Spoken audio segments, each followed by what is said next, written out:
بسم اللہ الرحمن الرحیم صلی اللہ علی النبی الأمی وآلہ صلی اللہ علیہ وسلم صلاۃ و سلام علیکہ یا سید یا رسول اللہ۔ قربانی کے حوالے سے ایک مسئلے کی طرف توجہ کرانا مقصود ہے، وہ یہ کہ جب ہم کسی بڑے جانور کے اندر ایک حصہ رکھتے ہیں تو اس میں ضروری ہے کہ کسی بھی حصے دار کا جو حصہ ہے وہ ایک سے کم نہ ہو، یعنی آدھا یا پونا۔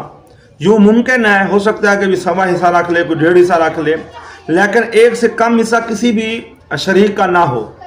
بعض اوقات یوں کرتے ہیں کہ دو بھائی مل کر ایک حصہ رکھ لیتے ہیں، اللہ نہ کرے اگر ایسا ہوا تو ان کی اپنی قربانی بھی نہیں ہوگی، اور جس جانور کے اندر یہ جا کر حصہ رکھیں گے ان میں سے بھی کسی کی قربانی نہیں ہوگی۔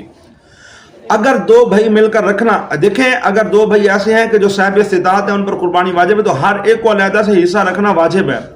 اگر وہ صاحب استطاعت نہیں ہے، نافلہ قربانی کرنا چاہتے ہیں، تو اس کا طریقہ کار پھر یہ ہے کہ ایک سال ایک بھائی دوسرے بھائی کو پیسے اپنے حصے کے گفٹ کر دے، اور وہ ایک بھائی جو ہے نا جس کو پیسے گفٹ کیے گئے ہیں وہ حصہ رکھ لے اپنی طرف سے، اگلے سال پھر یہ والا بھائی جو ہے نا وہ اس بھائی کو گفٹ کر دے اور یہ اپنے نام کا حصہ رکھ لے۔ یوں پھر قربانی ان کی بھی ہو جائے گی، اور اللہ پاک انشاءاللہ ضرور اجر بھی عطا فرمائے گا۔ یہ بڑا اہم مسئلہ ہے، توجہ کرنے کی اشد حاجت ہے اس کے اوپر۔